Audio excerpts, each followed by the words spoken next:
That night, the Munich sky felt heavy with the weight of a beautiful farewell. It was not a somber heaviness, but one imbued with the gravity of something significant, something final, something profound. Above the city, the stars twinkled with a distant, soft indifference, but down on Earth, in the heart of Bavaria, a different galaxy was forming. The Allianz Arena, usually a cathedral of sport, had been transformed into a temple of melody and devotion. As you looked down from the high vantage points of the stadium, the city lights of Munich faded into insignificance. Inside, thousands upon thousands of purple lights, the iconic army bombs, danced in the darkness. It was a sea of color, a constellation of devotion that mirrored the night sky, but with a warmth that the stars could never possess. This wasn't just another concert. It wasn't merely a performance on a tour itinerary. It was the final chapter of a journey that had spanned years of transformation, growth, and global connection. For those who had traveled from every corner of the globe to be here, every passing second felt like a lifetime of precious memory. You could feel it in the air, the collective realization that time, the one thing we can never buy back, was ticking away, and we were all witnesses to a closing curtain that would be remembered in the annals of pop culture forever. Then it happened. The sound, a thunderous guttural roar from the crowd, began to swell. It was a sound that didn't just vibrate in your ears, it shook the very foundations of the stadium. It was the sound of tens of thousands of hearts beating in perfect, chaotic synchronization. Amidst this roar, one name held the spotlight: Jungkook. For years, the world has known him as the Golden Maknae. It is a title that implies youth, potential, and the sparkle of a rising star. But on this stage, in this moment, he transcended that title. He moved beyond the boundaries of a pop idol. He didn't just perform, he commanded the air itself. There is a specific kind of charisma that only exists when an artist stops trying to be a star and simply becomes the center of gravity. As the giant screens captured his gaze, the stadium erupted. It was a sound like a massive, unrelenting wave crashing against the shore, surging with an intensity that seemed to lift the roof off the arena. You could see the flicker of his eyes, the subtle shift in his stance, and you realized that he wasn't just performing for the cameras, he was communing with every single person in that stadium. The sheer force of his presence turned the massive structure into a space that felt intimate, personal, and electric. Then, the moment that stopped time. It was a paradox, the loudest stadium in the world falling into a state of absolute reverent silence. Jungkook stood at the center of the stage, a solitary figure under a single spotlight. The night breeze of Munich blew gently, swaying his hair, framing his face in a way that looked almost ethereal.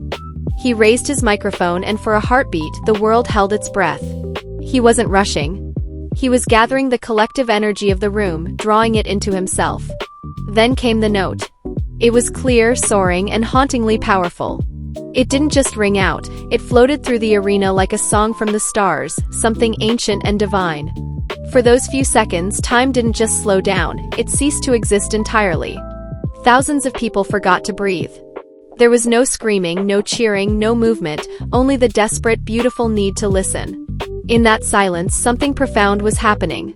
Some covered their mouths in disbelief, as if afraid that by moving they might shatter the spell. Others wept openly. It wasn't the spectacle that brought them to tears. It wasn't the pyrotechnics, the costume, or the fame. It was the raw, unfiltered emotion that cut straight to the soul. It was the realization that human voice, when driven by passion and sincerity, can bypass all the noise of the world and find the softest, most hidden parts of a human heart. Following that emotional peak, the energy shifted. Jungkook's energy was relentless, a force of nature that refused to be contained. He ran from end to end of the stage, his presence acting as an invisible tether, pulling the entire stadium with him.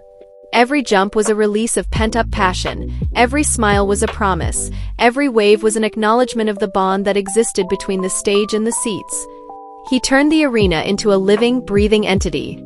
It wasn't a structure of steel and concrete anymore, it was an organism of love, sweat, and song. During the quiet moments between the high-octane tracks, he would stop. He would take a breath, his chest heaving, and he would sweep his eyes across the stands. He wasn't looking at the crowd, he was looking at faces.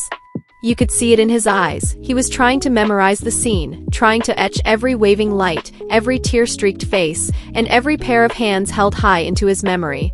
He knew, perhaps better than anyone, that this specific configuration of human beings would never exist in this space again. He was drinking it all in, paying tribute to the people who had walked this long, winding path alongside him. As the stage lights finally dimmed, the realization set in, moving through the crowd like a cold, bracing wind. The concert was over. But this wasn't just a night of music, it was a testament to a bond built over years of struggle, support, and love. Under the Munich sky, Jungkook hadn't just used stagecraft to move a crowd. He had used the simple human magic of his own voice to unite them. He had taken a stadium of strangers and made them family for a night. The final curtain may have fallen, but the experience was not trapped within the confines of the arena. Like that long, lingering note he had sung earlier, a note that still seemed to vibrate in the memory of everyone present, the legacy of that night would continue to echo. It is the nature of great performances to eventually end. The lights fade, the stages are dismantled, and the crowds disperse back into the quiet hum of their daily lives. But something remains. The memory of that night acts as an anchor. Whenever the world feels too loud or too isolating, those who were there will remember the feeling of that purple light, the sound of that single voice, and the collective heartbeat of a stadium that felt, for one fleeting moment, like the center of the universe. Jungkook didn't just sing in Munich. He left a piece of himself in the city, and in return, he took a piece of the hearts of everyone who watched him. The final light may have faded, but the echo? The echo is eternal.